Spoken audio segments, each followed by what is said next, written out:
Halo, Assalamualaikum warahmatullahi wabarakatuh. Nama saya Siti Renia Oktavia dengan nomor induk mahasiswa P133743122038. Saya dari kelas reguler A. Di sini saya akan mempresentasikan hasil tugas resul mikrobiologi pangan yang berjudul pemeriksaan air. Jadi, yang pertama kali di sini saya akan menjelaskan pengertiannya terlebih dahulu. Air adalah salah satu kebutuhan pokok bagi kehidupan makhluk hidup, termasuk manusia. Makhluk hidup memerlukan air untuk kelangsungan hidupnya. Sebagian besar penyusun sel makhluk hidup adalah air. 75% sel tumbuhan dan 67% sel hewan tersusun dari air. Sedangkan pada manusia, 2/3 penyusun selnya adalah air. Secara umum, fungsi air dalam tubuh setiap organisme adalah untuk melakukan reaksi kimia tingkat seluler.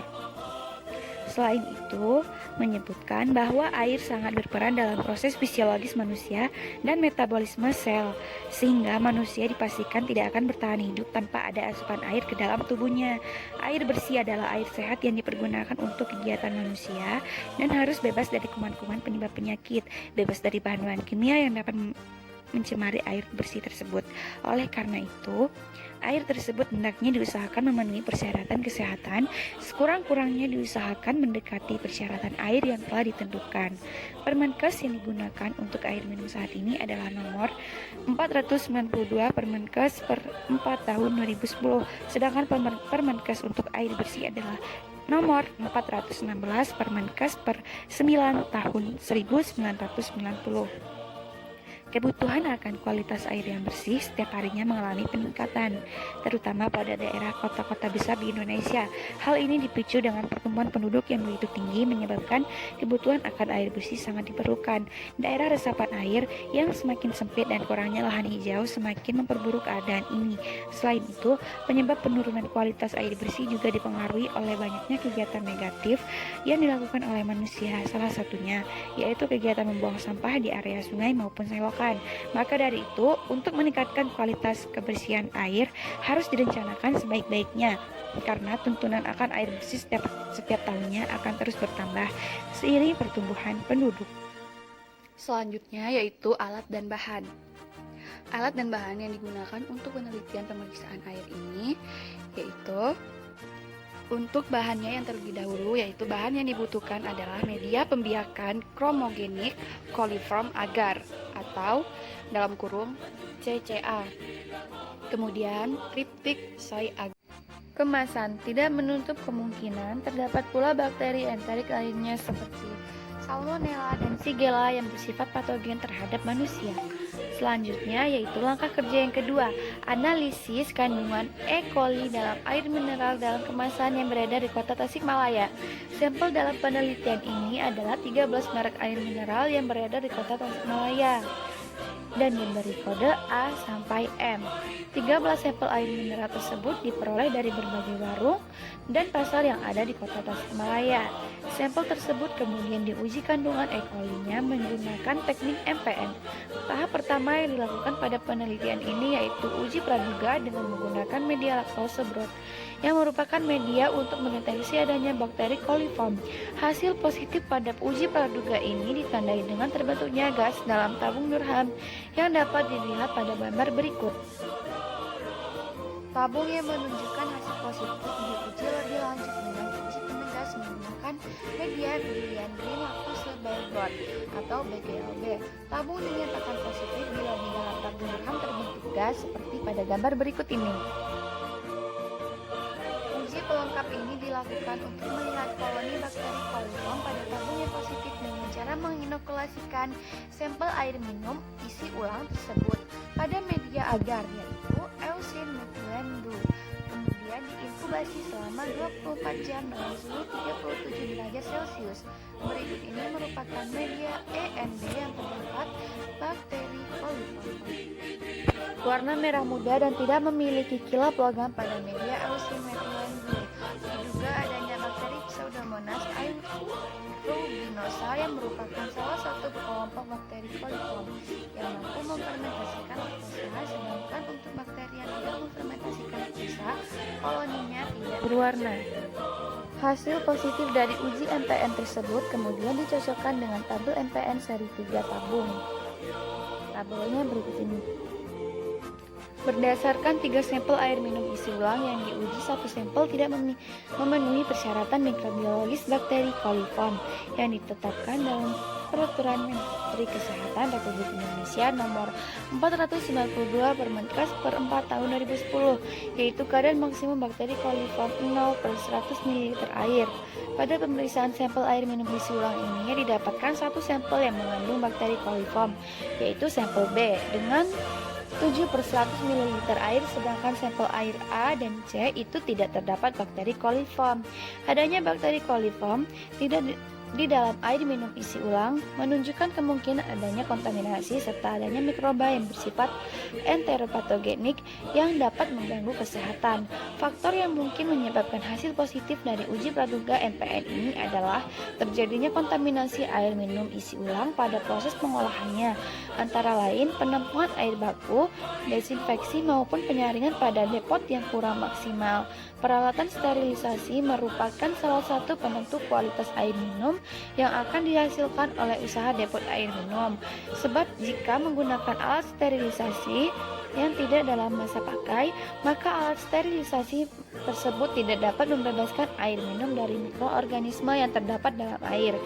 Selain itu, sanitase dan higienitas dari depot air minum isi ulang itu sendiri dapat mempengaruhi hasil uji MPN. Di antaranya seperti A.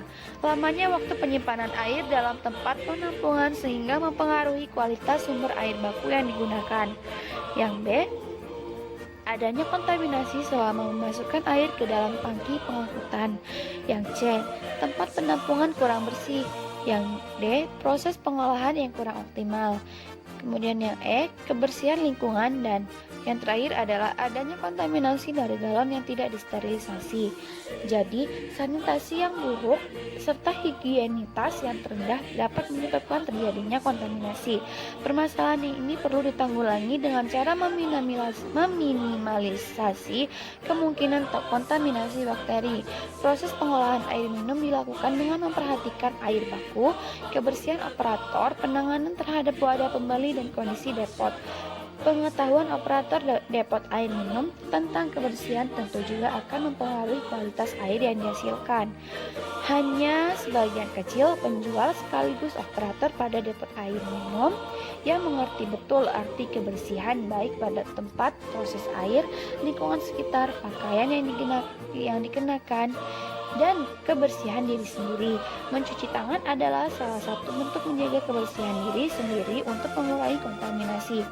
Namun tidak satupun dari 6 operator air minum pada depot air minum isi ulang di sekitar Universitas Siliwangi yang mencuci tangan sebelum menangani wadah pembeli. Karena penanganan terhadap wadah yang dibawa pembeli juga mempengaruhi kualitas air di dalamnya.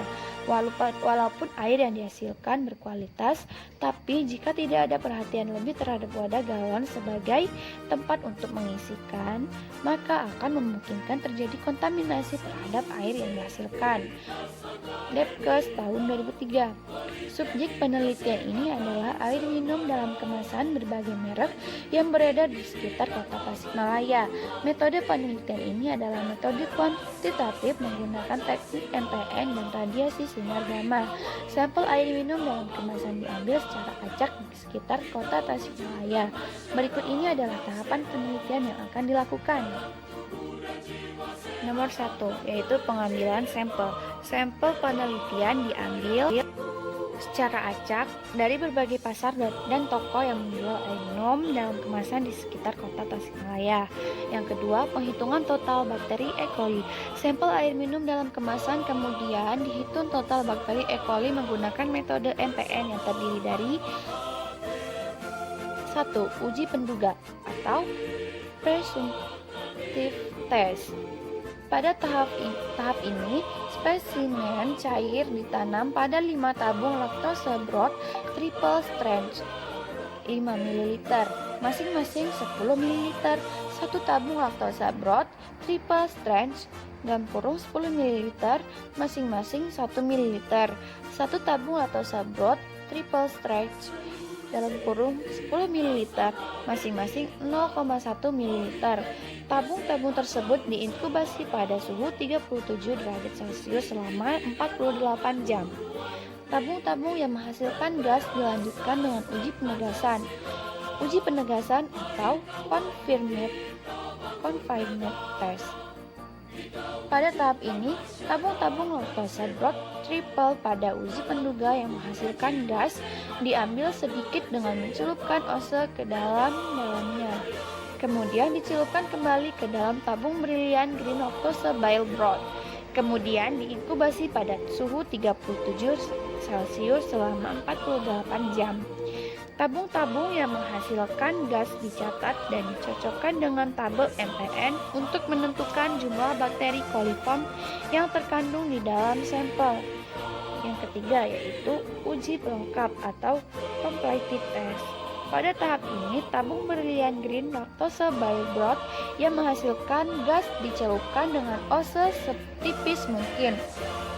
Kemudian ditanam pada agar EMD dan diinkubasi dalam inkubator 37 Celcius selama 24 jam.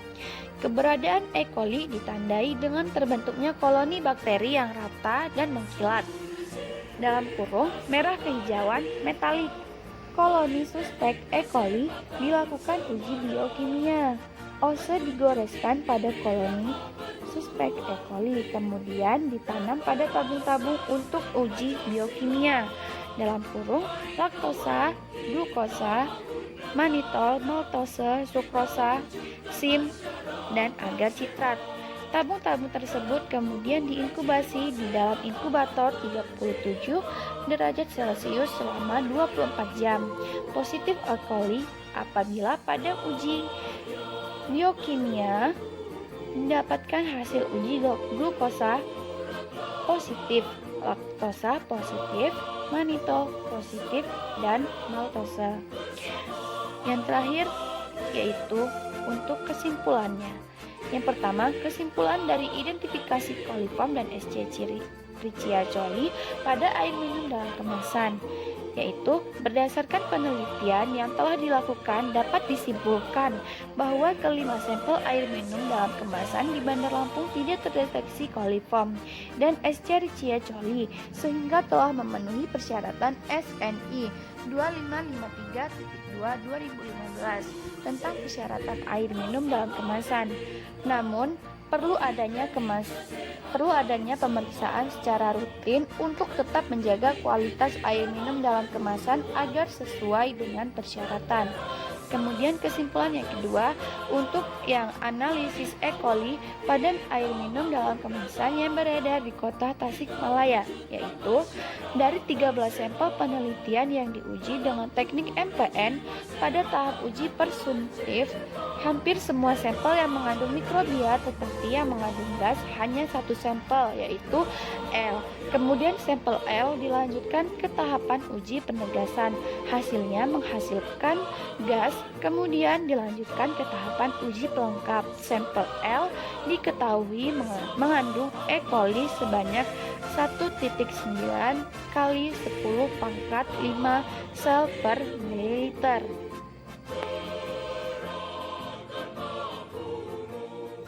Sekian presentasi dari hasil resume saya. Apabila ada salah kata, saya mohon maaf dan saya ucapkan terima kasih banyak. Wassalamualaikum warahmatullahi wabarakatuh.